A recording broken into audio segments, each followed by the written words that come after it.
Bonjour, je m'appelle donc Jay, je viens de métropole, je suis un voyageur, j'ai habité un peu à beaucoup d'endroits sur cette planète et donc ma passion voilà, c'est les calebasses, les houées en tahitien et ça fait une dizaine d'années que je fais ça pour vivre tout simplement, donc voilà.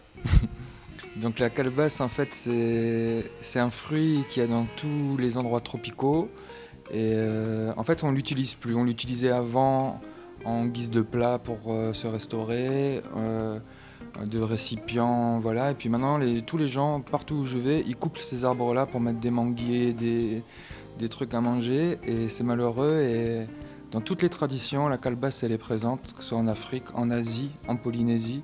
On m'a dit en Polynésie, on les coupait en deux pour vider les pirogues avant de l'eau. Et bon, maintenant, on est dans l'ère du plastique, malheureusement. Et donc, les calebasses, elles disparaissent. Donc, moi, je suis Rasta. Et ma passion, donc, c'est la nature. Ma vie, c'est la nature. Donc, moi, je veux préserver les calebasses. Et donc, je leur donne une deuxième vie en faisant donc, des objets, voilà, des lampes, des petites boîtes et plein de choses qu'on peut faire avec cette matière qui est pour moi magique, quoi, en fait, quoi. En fonction de la forme de la calebasse, quoi, suivant si elle est petite comme ça, je peux pas faire de luminaire. Donc je fais des petites boîtes à bonheur, comme j'appelle ça. C'est à vous de mettre le bonheur dedans. Quand elles sont grandes comme ça, je fais des luminaires, parce que c'est là où les calebasses prennent vraiment une vie, quoi, en fait, parce que avec mon système de perforation, de trous, tout ça, quand la lumière est dedans, c'est vraiment magique, quoi. Donc c'est en fonction de la forme de la calebasse que je conçois un produit là-dedans, quoi, en fait, quoi. Donc là, j'ai juste, pour l'instant, j'ai une Dremel, une lame de scie, une cuillère pour vider. Et voilà, j'utilise trois outils sur ma Dremel, un pour graver, un pour percer, et des fois pour poncer, et, pour bien faire les bords lisses et tout ça, quoi, en fait. Toujours, je commence par les gravures, en fait. Je prends la calebasse qui... Bon, là, il n'y en a plus, mais d'abord, le premier truc, c'est les gravures. Ensuite, je la vide, je la ponce, je la perce. Et bon, en fonction, après, où je les superpose pour faire une lampe. Ou voilà, après, je vais assembler, faire un petit socle comme ça finira par faire une petite boîte. Et voilà, quoi, en fait. Il y a différents styles un peu. Là, on peut voir, c'est comme un mandala, c'est une succession de fleurs. Les mandalas, c'est des dessins de spiritualité indienne, d'origine indienne. Donc voilà, il y a une première étoile, une fleur, une deuxième étoile et une fleur encore. Qui, après, cette lumière va être projetée sur le mur derrière la lampe. Voilà, après, ça, c'est un peu abstrait, quoi.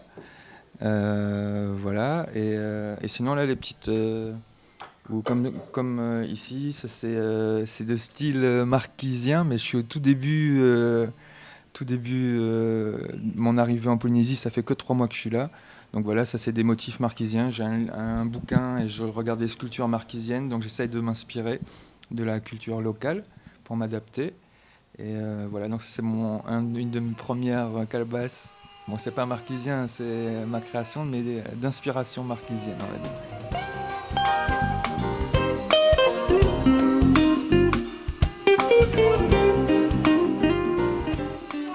En fait, il y a une dizaine d'années, je vivais donc en Guadeloupe, dans les Caraïbes, et je vivais dans une communauté Rasta où on vivait de la nature, tout de manière naturelle, en rejetant la société, l'ère du plastique, l'argent et tout ça.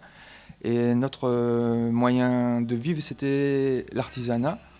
Donc c'est là que j'ai appris de me servir de mes 10 doigts. Et donc on faisait des calebasses, on faisait nos plats, nos verres, nos récipients.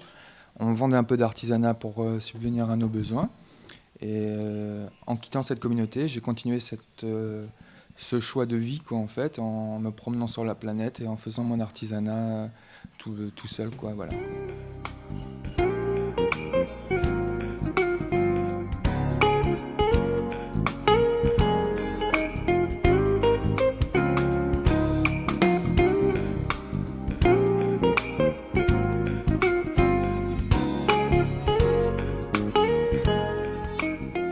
C'est une passion, oui, c'est une passion et en même temps c'est un métier.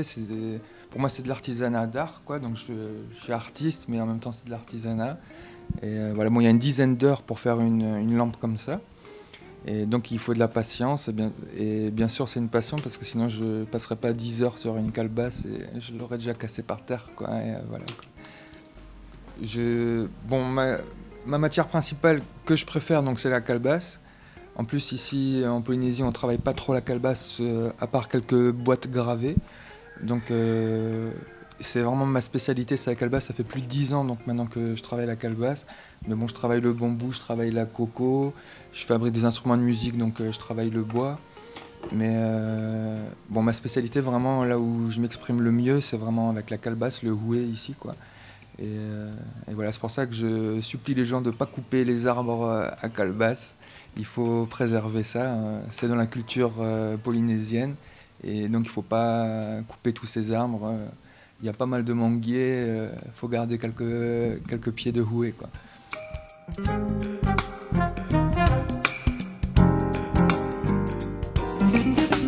Moi je mange dans les calebasses, je fais plein de choses avec les calebasses, quoi, en fait, quoi. Et c'est pour ça que j'ai du mal ici à arrêter à trouver des calebasses. Donc je fais appel à vous pour me donner les bons plans pour trouver des calebasses.